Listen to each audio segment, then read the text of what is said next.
आप लोगों को बताना चाहता हूँ कि टेंस क्या होता है, टेंस की मीनिंग क्या होती है, आखिर क्यों हम टेंस पढ़ते हैं, इसके बारे में बताएंगे। पूरी डिटेल्स देंगे टेंस होता क्या है। बेसिक अगर हम देखें कि टेंस का मतलब क्या होता है, टेंस हिंदी में इसको काल बोलते हैं। तो टेंस का मतलब क्या है? टेंस का मतलब ये होता है कि हमको कोई टाइम बताया जाए कि कौन सा काम कब हुआ था। इसके 3 टाइप होते हैं, टेंस के 3 प्रकार होते हैं। कैसे? एक होता है प्रेजेंट, ठीक है, दूसरा होता है पास्ट और एक होता है फ्यूचर। 3 होते हैं। तो प्रेजेंट, पास्ट, फ्यूचर, इन तीनों का मतलब क्या होता है? प्रेजेंट का मतलब ये होता है वर्तमान काल, मतलब जो चल रहा है उसको बोलते हैं प्रेजेंट। पास्ट का मतलब होता है भूतकाल, यानी कि जो पीछे काम हो चुका है उसको पास्ट बोलते हैं। और फ्यूचर का मतलब ये होता है जो आगे काम होने वाला है। इसीलिए बोलते हैं कि टेंस को टाइम टेब बताया जाता है कि टाइम, कोई काम कब होगा। ये जान लेते हैं कि टेंस के तो 3 टाइप हो गए। अब इसके भी जैसे प्रेजेंट है, पास्ट है, फ्यूचर है, इसके भी 4 टाइप होते हैं। जैसे ये होता है इंडेफिनिट, इसका क्या कहते हैं? इंडेफिनिट होता है। इसमें ये होता है कॉन्टिन्यूअस, और ये हो जाता है परफेक्ट, और फिर आता है परफेक्ट कॉन्टिन्यूअस। परफेक्ट कॉन्टिन्यूअस, ये इसके 4 टाइप हो जाते हैं। और यही चारों टाइप इसमें भी सेम लागू होते हैं, और यही चारों टाइप इसमें भी सेम लागू होते हैं। यानी कि इसमें अगर होगा तो present indefinite, present continuous, present perfect, present perfect continuous.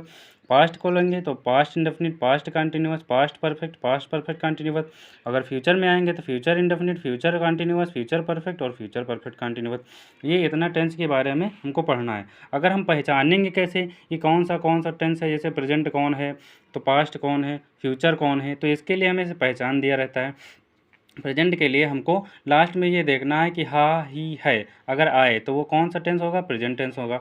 और अगर लास्ट में था थी थे आ जाए तो वो पास्ट टेंस होगा। और अगर लास्ट में ग गी गे आ जाए तो वो हमेशा फ्यूचर टेंस होगा। ठीक। अब हमको सेंटेंस कौन सा पहचानना है कि इंडेफिनिट है, कॉन्टिन्यूअस है, कि परफेक्ट है, कि परफेक्ट कॉन्टिन्यूअस है। तो इसमें हम देख लेंगे इंडेफिनिट के लिए हमेशा हमेशा के लिए क्या आएगा? ता, ती, ते। ठीक है, याद रखना। और कॉन्टिन्यूअस के हमेशा रहा, रही, रहे, ये आएगा हमेशा। और परफेक्ट के लिए चुका, चुकी और चुके, ये लास्ट में हमेशा आएगा। और परफेक्ट कॉन्टिन्यूअस का मतलब ये होता है से रहा है, से रहे हैं,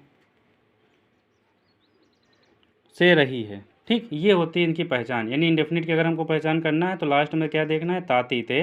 और कॉन्टिन्यूअस आएगा तो उसमें रहा, रही, रहे लगा होगा। परफेक्ट आएगा तो चुका, चुकी, चुके लगे होंगे। और अगर परफेक्ट कॉन्टिन्यूअस है तो से रहा है, से रहे हैं, से रही है, ये सभी में लागू होगा। इसमें प्रेजेंट, पास्ट और फ्यूचर तीनों में अगर लास्ट में आया है।